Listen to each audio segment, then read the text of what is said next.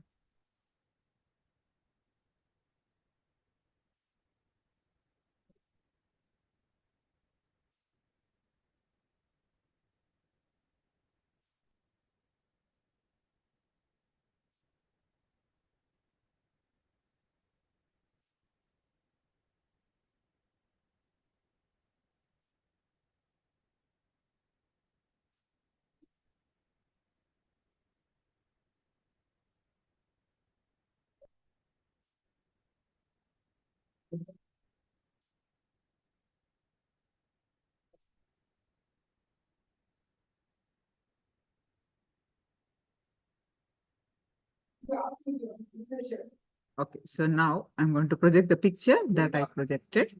You can verify with what you have written. Whatever your third eye revealed. This is Nithyanandeshwara and Nithyanandeshwari Adi Kailasa.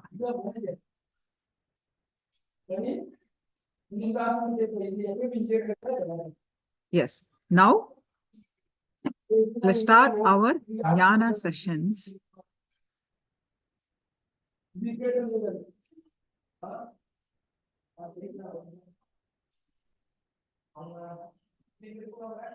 To experience, today's theme is experience Paramashivoham.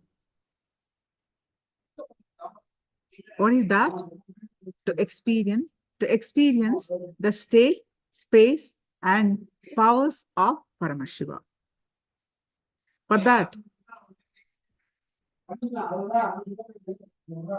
you need to traverse to Kailasa through activism. You need to work for it. So let's understand what that is.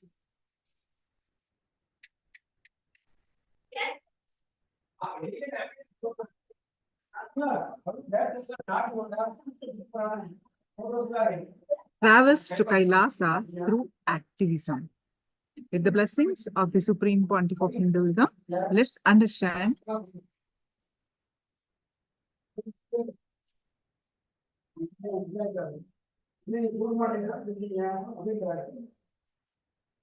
where are we today. University degree makes you 5 hours active alive. 13 hours of active life per day you give up for a paper. The number of hours you are active alive before university, after your degree, see the number of hours you are active alive doing some contribution.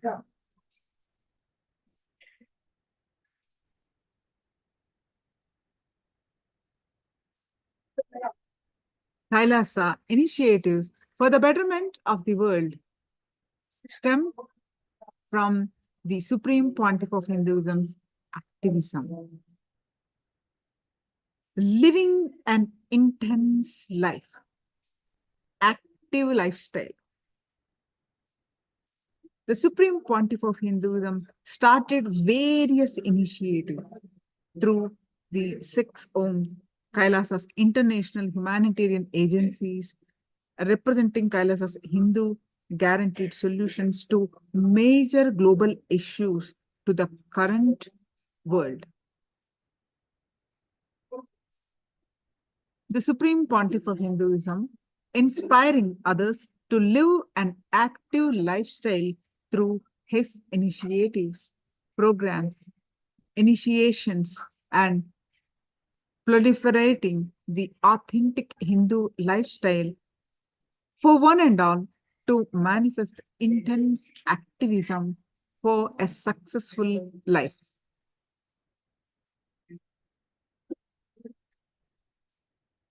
So what an actual active lifestyle looks like. The difference between manipulation and manifestation. Internalizing exercise, replacing manipulation with activism. And finally, saying yes to life.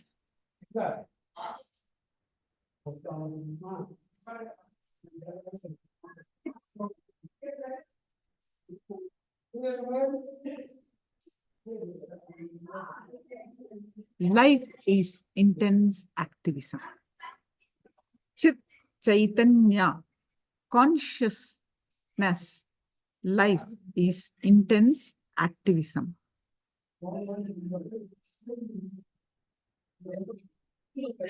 The intense activism automatically manifests as yaga, the sacrifice. Intense activism will never happen to selfish, manipulating people. Manipulation is grabbing from others.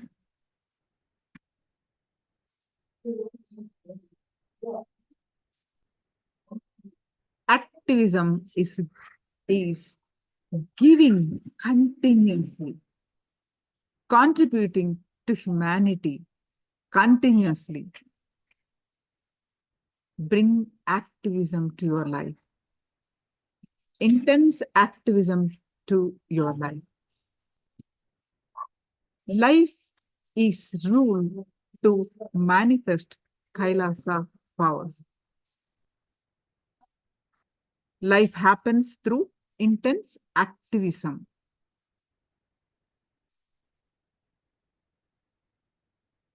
If you manipulate the child, your child is going to manipulate you. When the child grows up, he is going to manipulate you. Because you are teaching manipulation is okay to your baby. Best thing to give your kids. Teaching activism is wealth. Decide constantly for life and for activism. In Hinduism, wealth is how much you are active and alive, how much you are contributing to one and all. Having a dialogue with Paramashiva brings activism to your life.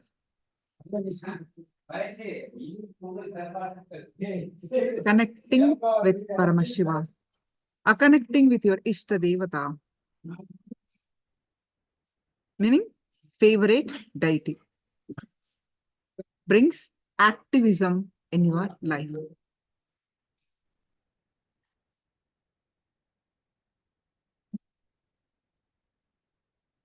When Paramashiva reminds his existence in you and starts waking you up, then your intense prayer is nothing but upasana,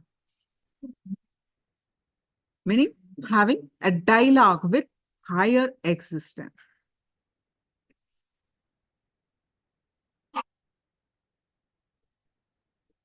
You need to know, the moment you know Paramashiva is real, whatever you speak is not a monologue anymore.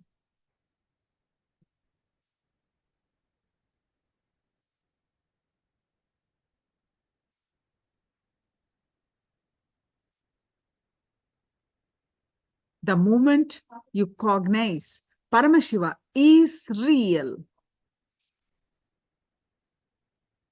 and when you know all this is just a dream, then after that, even if you forget Paramashiva is real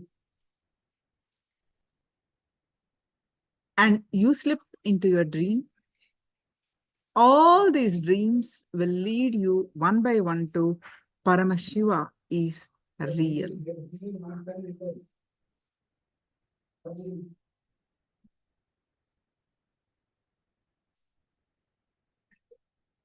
Having a dialogue with Paramashiva brings activism in life.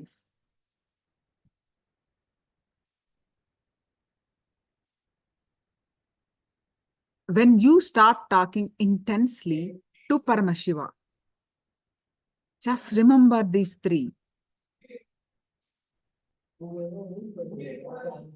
Paramashiva is real. Second, start talking to him. You can be complaining, enjoying, angry, thanking, aggression, surrender, screaming, anything, whatever you want to do, just do with Paramashiva. Start talking to him. Before sleeping, a cup of coffee, say, Swamiji, here is a sweet coffee, enjoy, offer to him. He is older than the sun and fresher than the breath you are taking inside. Offer to him, then drink. Just talk to him, talk to Swamiji, relate with him.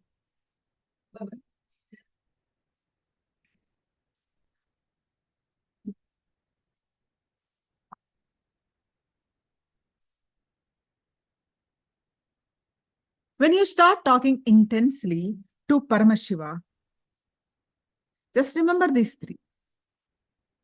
Once again, I'm repeating, Paramashiva is real. First, believe that he is really real, then you believe in you or existence. Second, start talking to him. If you know he is real, you start talk to him, isn't it? Cultivate a habit to relate with Paramashiva. Have a Atma Murti, meaning Swamiji's photo, a specified photo, a blessed photo, where literally his physical presence will be there. Start talking to him, practicing the presence of God. You can express anything. You are not happy about life, angry, complain to him. You are not doing anything to me. You're not fulfilling my desire, whatever it is. Just believe he is there and talk to him. Whatever, before you're having a food, offer to him and eat.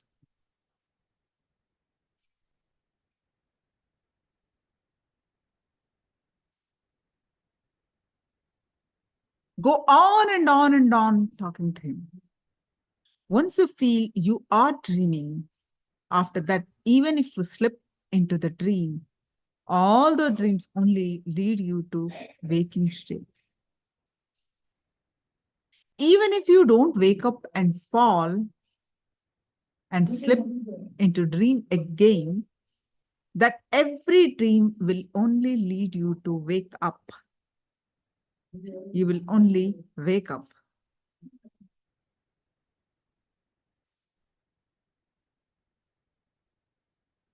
Go on and talking to him.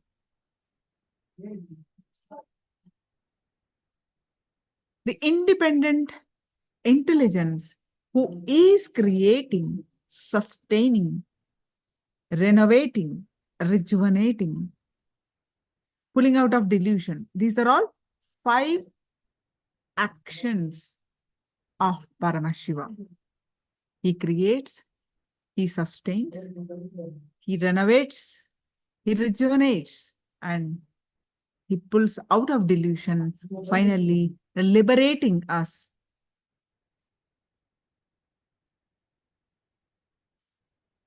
This universe is Paramashiva, and he is real. He is available in the form of Nithyananda Paramashivam to all of us. Cognize this fundamental principle and go on talking to him. Every word you talk to him will bring tremendous completion. Stop talking to yourself. Don't talk to Swamiji. You talk inner chatter only goes on, right? All that conflicts, all that.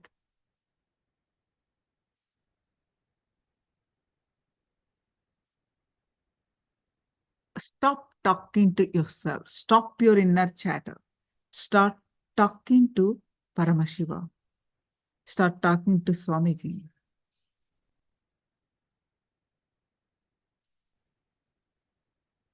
Stop talking to yourself. Start talking to Paramashiva. Talking to yourself will bring more frustration, more anger, more incompletion.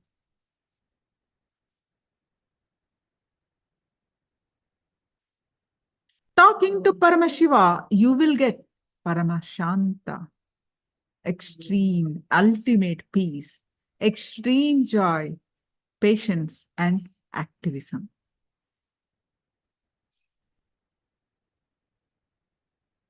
Paramashiva gives you activism in life.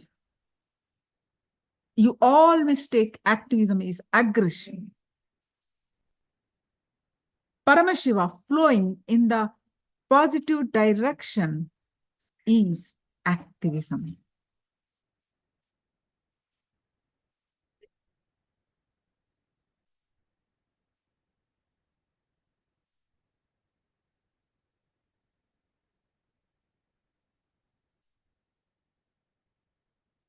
Activism and aggression from people. Activism is Paramashiva flowing for life, pro-life. Aggression is anger, violence, frustration, flowing life negativity. Why do I need to learn from a master? I can learn from life.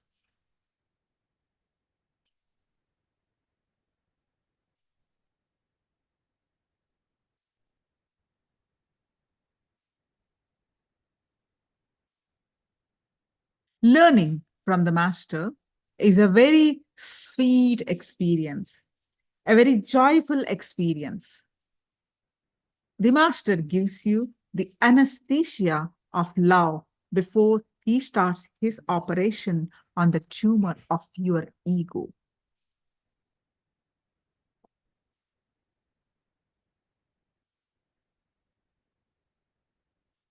The cognition you hold matters.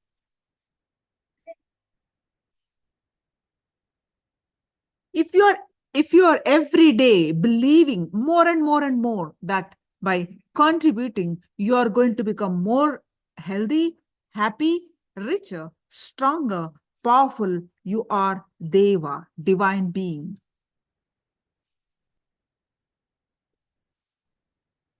Every day, more and more, if you start believing, no, by cunningness, by cheating, by exploiting, by lying, by manipulating, by blackmailing, or by different strategies, I will become more and more healthy, happy, overflowing, fulfilling. If you believe that, you are a demon, a Rakshasa. There is no difference between gods and demons other than their cognition, the depth. And your life energy, prana, is like air filled into the balloon. Whatever shape is the balloon shape, that will become a reality if air is filled in the balloon. If it is round, it will become round. If it is the shape of Mickey Mouse, it will become Mickey Mouse, whatever.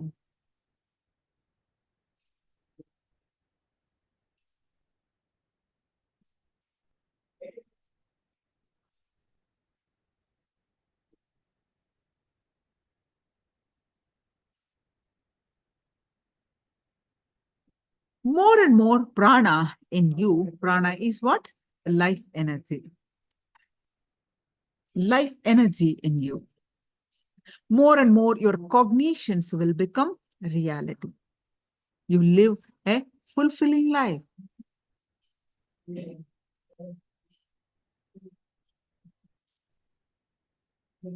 Paramashiva does not want more and more demons. So if you have that cognition by manipulation, by cunningness, and by cheating, by distracting, you can become more healthy, more blissful, more fulfilling, more powerful. You are not going to be empowered.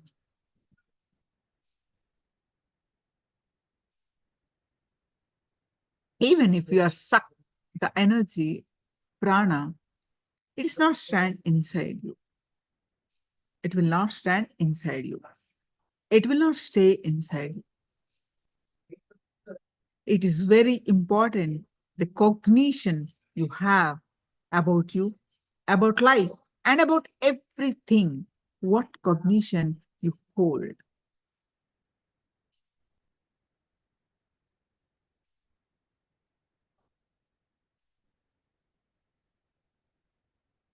A normal being in the Bhu, meaning the planet Earth, the space of Bhu, with we are all enjoying, with you and me know, we both are now talking in the space of Bhu. Bhu has three aspects, Bhuva and Suvaha. In this dimension, we carry 21 cognitions as us. About us, we carry 21 cognitions about us. You cannot carry less than 21. It will be only be 21 fundamental unit cognitions.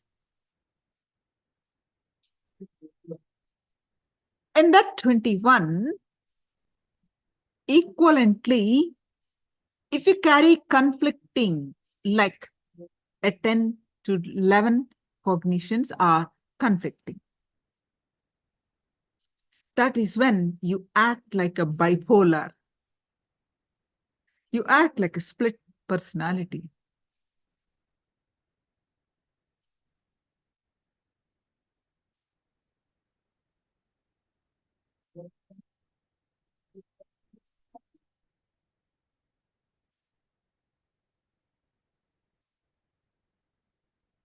In that 21, equivalently, if you carry conflicting like at 10 to 11, that is when you act like a bipolar, you act like a split personality. The cognitions you carry as you gets consolidated when with every contemplation, every time when life hits you. Whether with a great positive success or a great negative failure, when life hits you, it could be success, it could be failure. Your cognitions go through a powerful change. When your cognitions go through a powerful change, what kind of atmosphere you are in? Who are your friends advising you? What is the atmosphere you are in? What is the Vatavarana, the atmosphere you are in matters.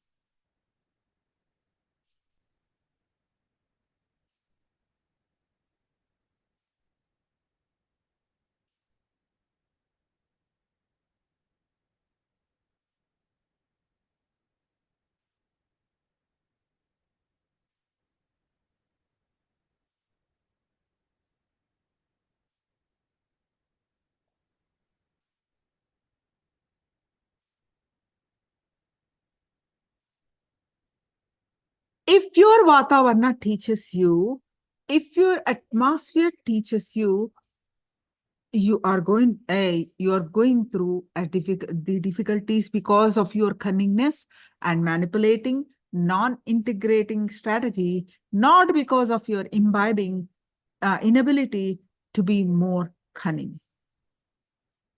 Sometimes you think, if I would have been more cunning, I would not have been in this mess. Then you are a demon which is dangerous for planet Earth and need to get destroyed at the earliest. If you feel, no, I think I should be more integrated, then I will not have difficulties. I will be more powerful, more joyful, more experienced, more ecstatic. Then you are a god. You need to be given more prana. You need to be given more energy. You need to expand. You need to grow.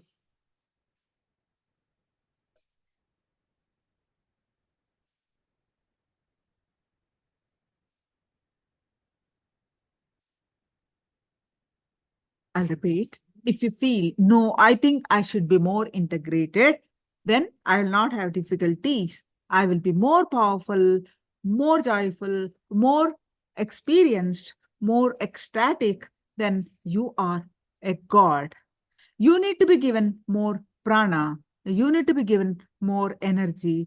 You need to expand. You need to grow.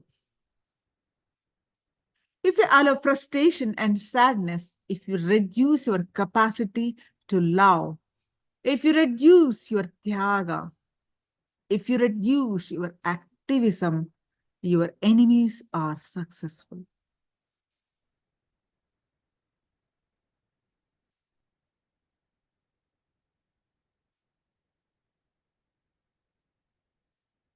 Now, let us see what is Kailasa's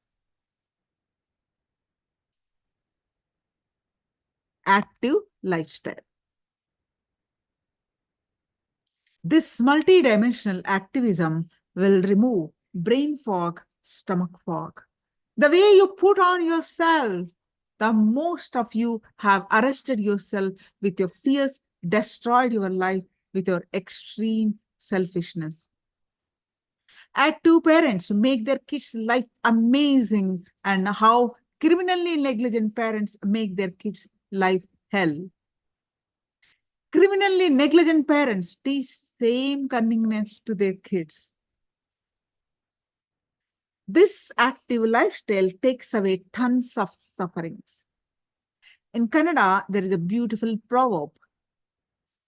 Kayaka ve Kailasa. Activism is Kailasa. Make life active.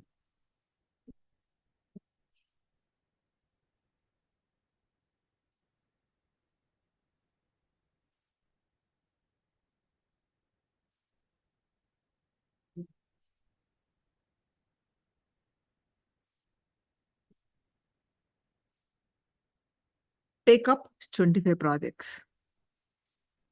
Take up part-time business, part-time job. Take up some Sangha projects very responsibly. Take up something as your spiritual commitment to Kailasa, like this. Just take up multiple projects. If one is stuck in something, don't waste your time and life is getting stuck. Do another one. If that is getting somewhere, till it gets cleared, do another one.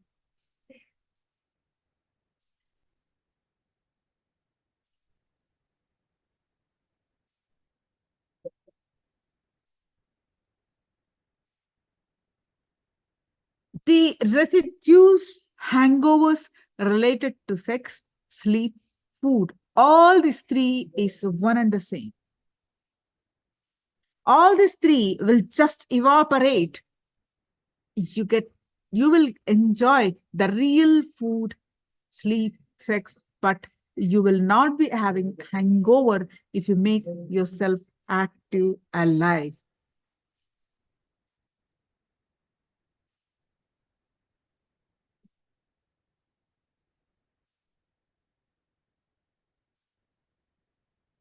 Pick up multiple projects without fear. Every day, there should be minimum 25 things to do. Going to restaurant, one project, washing, another project. Don't try to cheat yourself. Solid projects which will give results within 2-3 months, which will be completed within 60 to 90 days. At least one dimension does one-on-one project and constantly moving. If you are living in your home in the 25, at least 5 should be related to your wealth generation.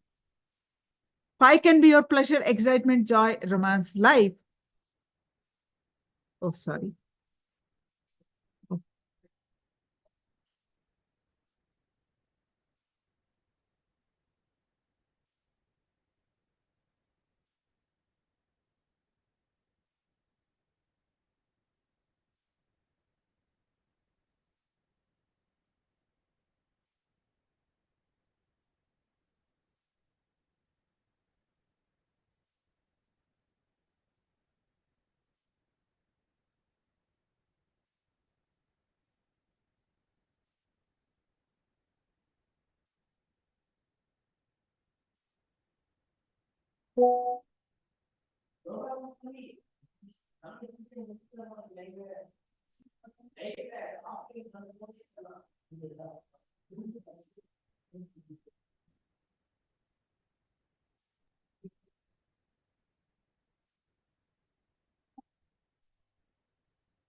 Every day, there should be minimum 25 things to do. Go into restroom, all these things, please don't put it and don't try to cheat. Solid projects where you can get solid results and be completed within 3 to 4 months. At least one dimension does one-on-one projects and continuously moving. If you are living in your home in the 25, at least 5 can be your pleasure and other things. And at least 5 should be your family and teamly related to the remaining 10 should be related to Kailasa. Start practicing 10 minutes a day, Nitya Puja. Daily worship, daily puja to Swamiji and Paramashiva. You will see your waking hours, active hours, living hours, not just the working hours. Alive, living hours will increase 30% minimum.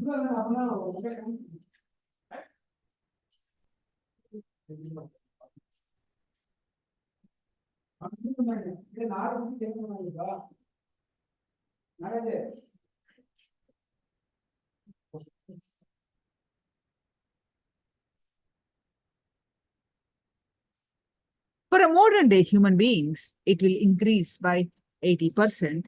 The ritual-centric lifestyle, a vegetarian lifestyle, will improve activism in your life 80%. 80% of the time you are awake, you will be very bright. Your brain will be functioning very bright without coffee. Intense life positivity with the tremendous love, activism as life.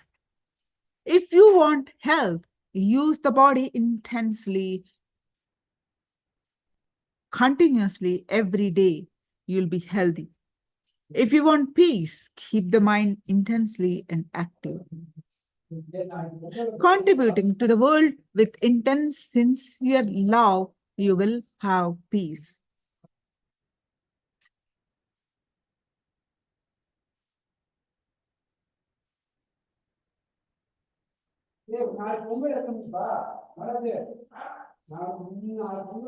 Intense life positivity with the tremendous love, activism, life. If you want health, use the body intensely, continuously, every day. You will be healthy. If you want peace, keep the mind intensely active, contributing to the world with intense, sincere love. You will have peace.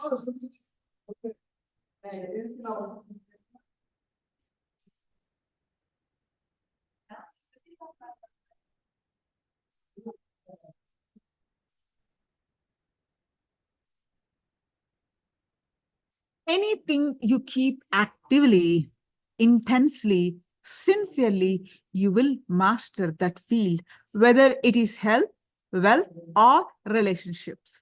Enlightenment, power manifestation, anything you take.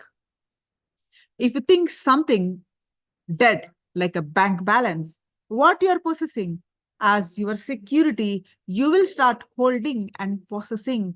Your activism will be shortened. This is not security, what you are holding, how you are active and alive and contributing. That is the real security. Be a king, not mediocre middle class worker.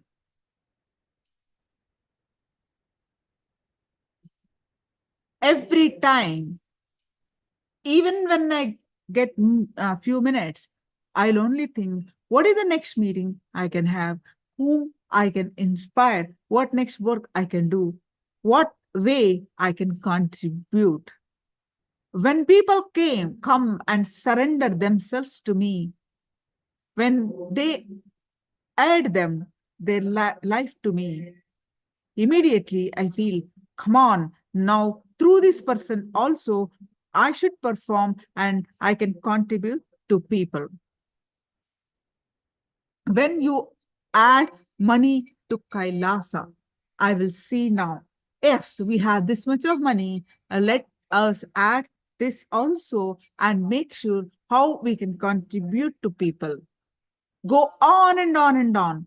My future security is not in the money I kept in bank, but that very morning, that very money I spent on project, understand how I look at my future security.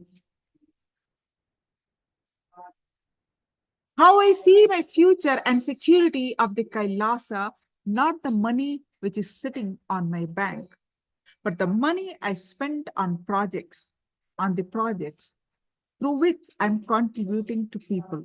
So that is what I see as my future security. If you want to create, learn this secret. Look at your activism as the future security, not anything dead as your security.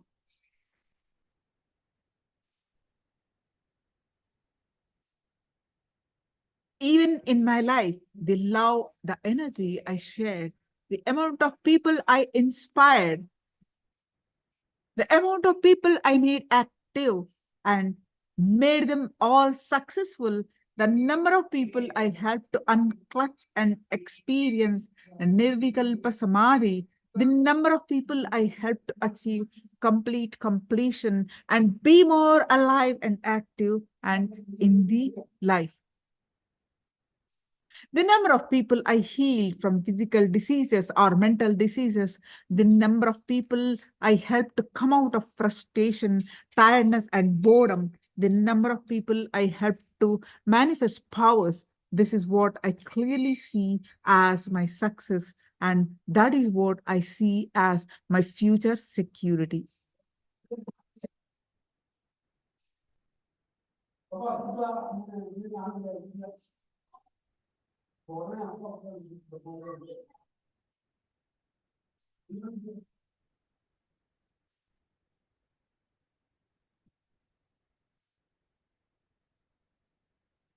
Bring activism to your powerful cognitions. What diverts you from being active? Boredom is the worst powerless cognition you can carry. Boredom is nothing but giving up on yourself. Tiredness is giving up on your body. Understand, boredom is nothing but you deciding to give up on yourself.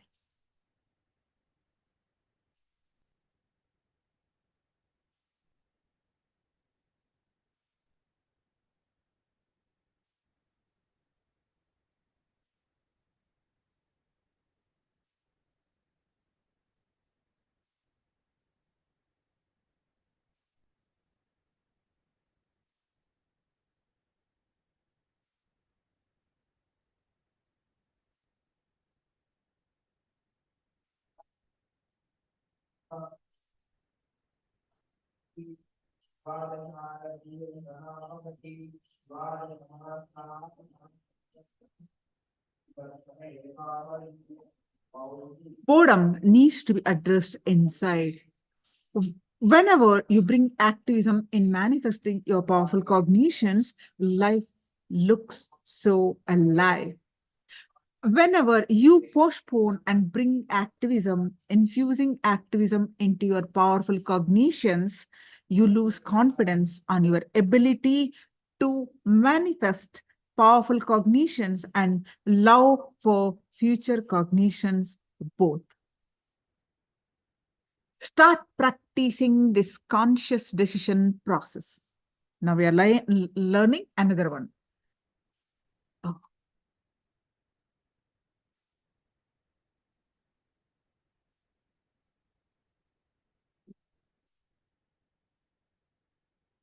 Start practicing this conscious decision process. Immediately decide to manifest a powerful lifestyle.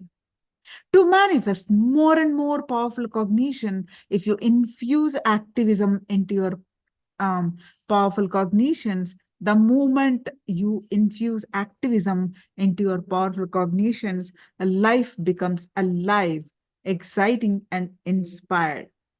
A real living Hinduism. Start practicing this conscious decision process.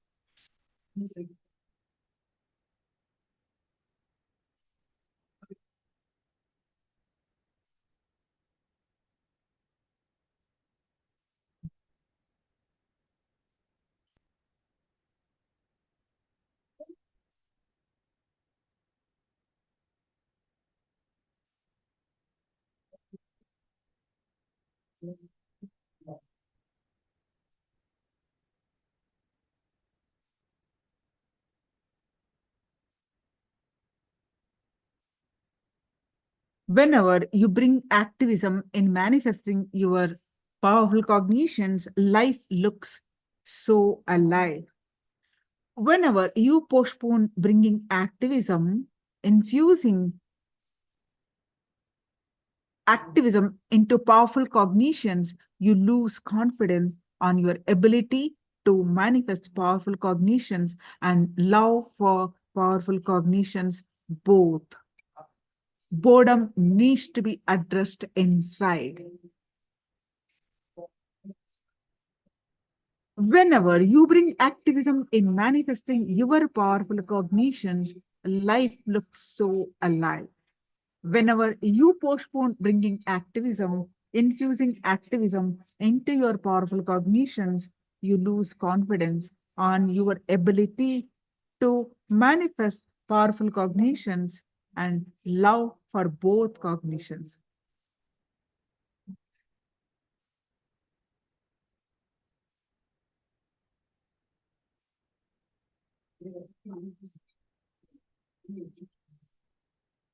Whenever you bring activism in manifesting your powerful cognitions, life looks so alive.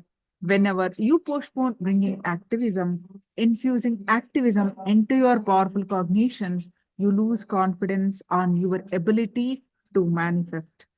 Ability to manifest powerful cognitions and love for powerful cognitions both.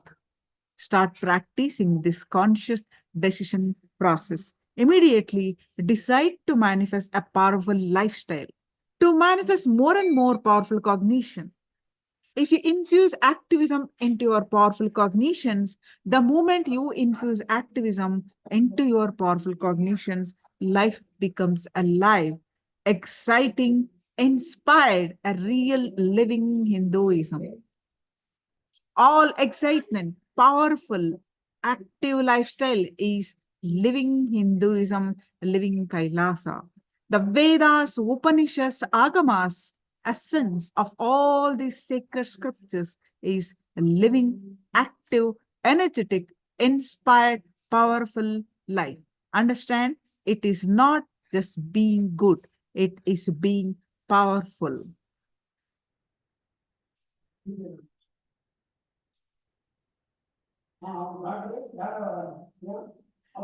If your powerlessness, which is centered on your body, body enters into your consciousness, it is called manipulation. Manipulation is sickness, not cure.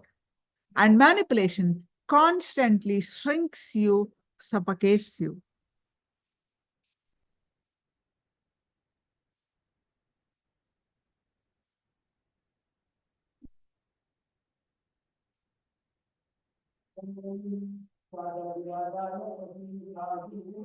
Manipulation is sickness, not cured.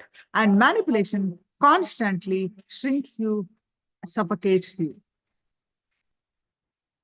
Manipulation is sickness. Tyaga is health.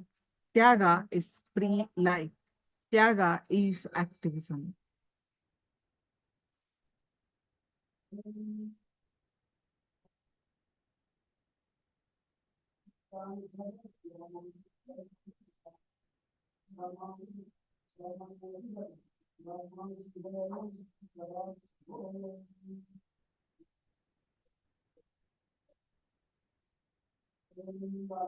If powerfulness of your consciousness enters into your body, it's called manifestation. Just see whether your life is a bunch of manipulation or manifestation.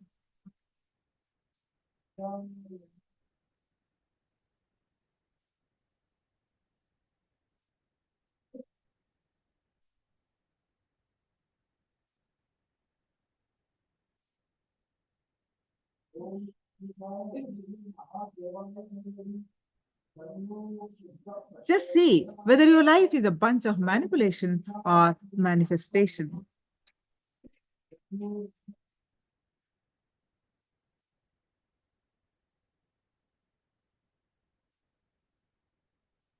Sit and understand with what cognition you are running your life daily. Why do you get up? What inspires you? What impresses you? What is right for you? What is wrong for you? What do you think is good for you? What do you think is bad for you? What are you afraid of? What are you greedy of? What makes you run?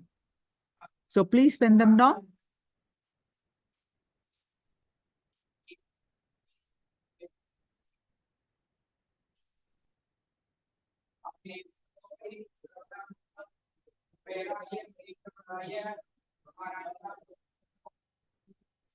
Now please go ahead and practice. Write down.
Please sincerely pen them down.